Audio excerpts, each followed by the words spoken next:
When I was backing up to a dock 2 days ago, you know how some docks has two rubber pieces, one on the right, one on the left, that you can back into. You can line up your edge of the trailer on that. This particular dock did not have that, so it was just metal. It was a piece of metal on the right and a piece of metal on the left. And as you can see, I have damaged my trailer, and now it is a big crack, and this is barely holding on to the frame. I jammed it in just so that it doesn't wobble when I drive. So it looks like this area has been cracked before because there's a weld on here. So I called a welder. He is in Chicago area. I sent him a picture and a video, and he said, yeah, you can come in on Monday and we can fix this for you.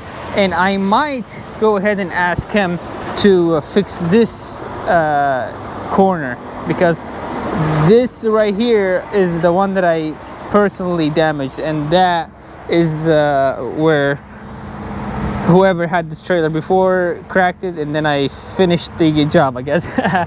As I was doing my inspection, I realized that my turn signal is not working, and also my rear turn signal is not working.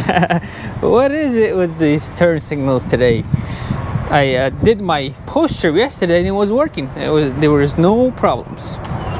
But let's see. Yep, there you go. This one is not working. So let's figure that out. I think maybe that is a loose connection, and maybe that will need a new bulb, which I have at both. The forklift lady is working on offloading me. Paper is ready. I think she needs 10 more minutes and we should be out of here. The place where I'll be fixing my trailer is 75 miles away from here. So that means another hour 15 minutes. I told the guy on Friday that I'll be there at 8 a.m. but it looks like I'll be there at 9:30. So I think that should be fine. He said, like, it doesn't really matter. You don't have to have an appointment or anything. Just first come, first serve. As soon as you get here that day, they should be able to, that day before noon, he said they should be able to fix it before the end of the day. So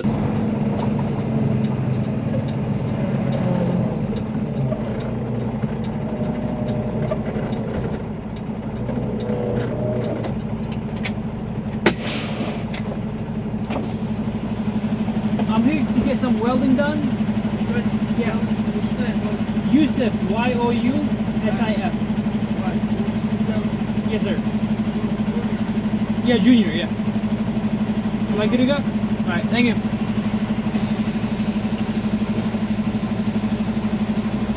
We made it to the welding shop. That is the place. I talked to the gentleman and he said, yeah, they could do it. Well, I spoke to him last week and he said there's no problem of him fixing it, but it'll take some time.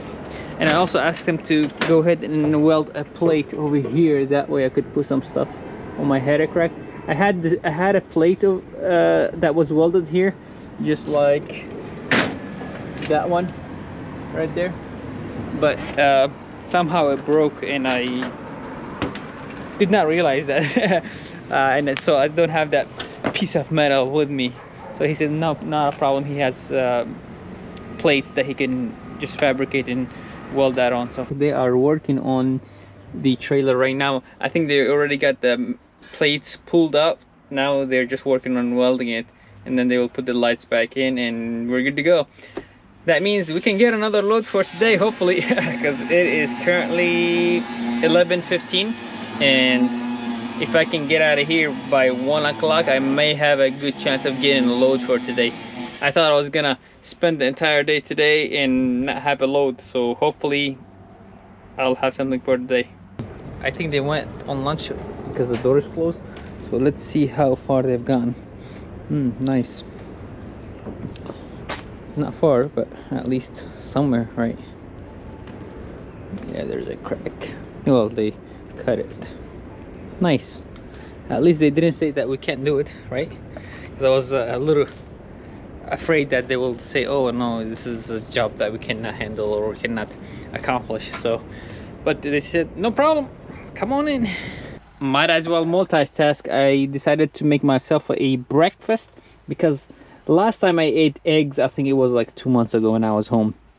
So I made myself 3 eggs, a little bit of vegetables, and yes, I will be eating blue cheese with bread and honey and cream cheese. Usually you put blue cheese, I don't know, like on a salad or something, but I like it to spread it on the bread and put some honey on it. It tastes amazing. We're out of the shop. The good news is they fixed it and they did a really good job welding the back end of my trailer, but in the process of doing that, we lost the clearance light on the trailer. I was having a hard time trying to figure out what caused that, and I spoke with them and they said, yeah, obviously it's not something they did, which I understand, but as we were taking off the lights, I realized that some of my connections were bad and you could see wires, and I fixed some of them, and I also replaced the fuse on the tractor that is responsible for the clearance light, and all the clearance lights are on now except two of the lights that are in the back. This truck is on, or the reefer is on. Yeah, the truck is on as well. So these two lights are not working, 1 and 2. Before none of them was working. Now at least we got some of the lights. So now I'm gonna tackle this project and see. I have the plugs with me, extra plugs, so if I have to replace the plugs, I'll go ahead and replace it and see if we could get these lights all working. One thing I never understood is that it's 65 degrees outside and then people have their trucks on. I don't understand, why would you have your trucks on at 65 degrees? Are you turning on the heater or the AC? I don't understand. It is currently 10:30 in the night and we have a happy news for you guys. So I replaced the plug. Sorry for the noise. Let me pass this reefer.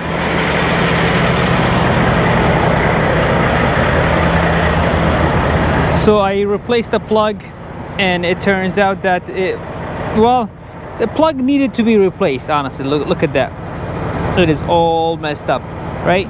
So the plug needed to be replaced, but I replaced it. The clearance light was still not working, and then I replaced the light, then this one started working. However, this mysterious light, I did not do anything other than like taking these 3 lights off and just playing with the wiring, and I was just distracted for a little bit, and then I looked at it again and I'm like, dude, this is working. So I don't know what happened here, but it's currently working. What I'm gonna do this weekend, I will go ahead and replace all the wiring as much as possible. That way I know that all the connections are nice and tight without corrosion or anything like that. That way it doesn't cause me any trouble on the road. And you know what happens,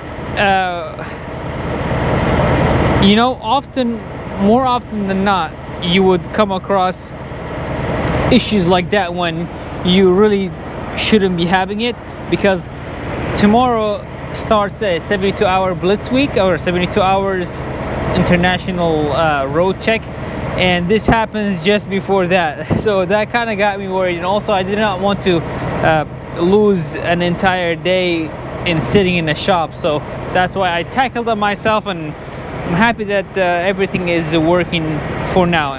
It is currently the next day. I figured I would show you guys the work they did. That way you could put a comment down below and see what you think about it.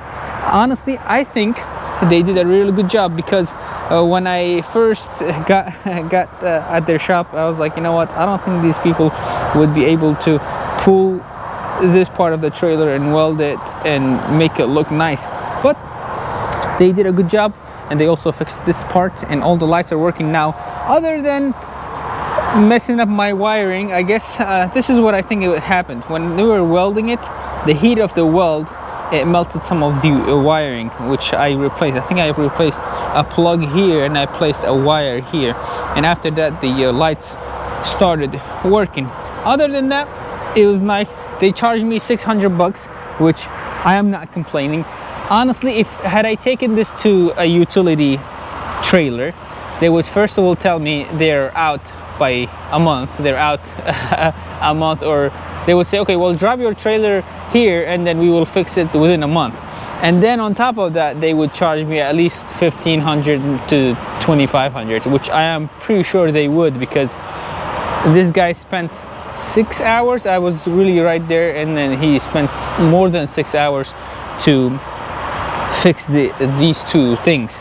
And when you want to save a little money, obviously you have to let go of a few things, which means if they mess up something on your trailer, you have to be okay with fixing it yourself or taking it somewhere else that is cheaper, that could work on lights and stuff like that. So I'm not complaining. You have to think about it like this: is it better to pay $600 and then replace the plugs yourself, replace some of the wirings yourself, or pay $2,000 to a shop where you don't have to do anything? So obviously it's the first choice is always a good idea, $600, and then fix whatever they messed up on your own and call it I guess. Since all my lights are working, everything on the truck is working, I am roadworthy and I can get inside of my truck, find a load for today, and keep on trucking. Thank you so much for watching. I'll see you guys in the next one. Adios.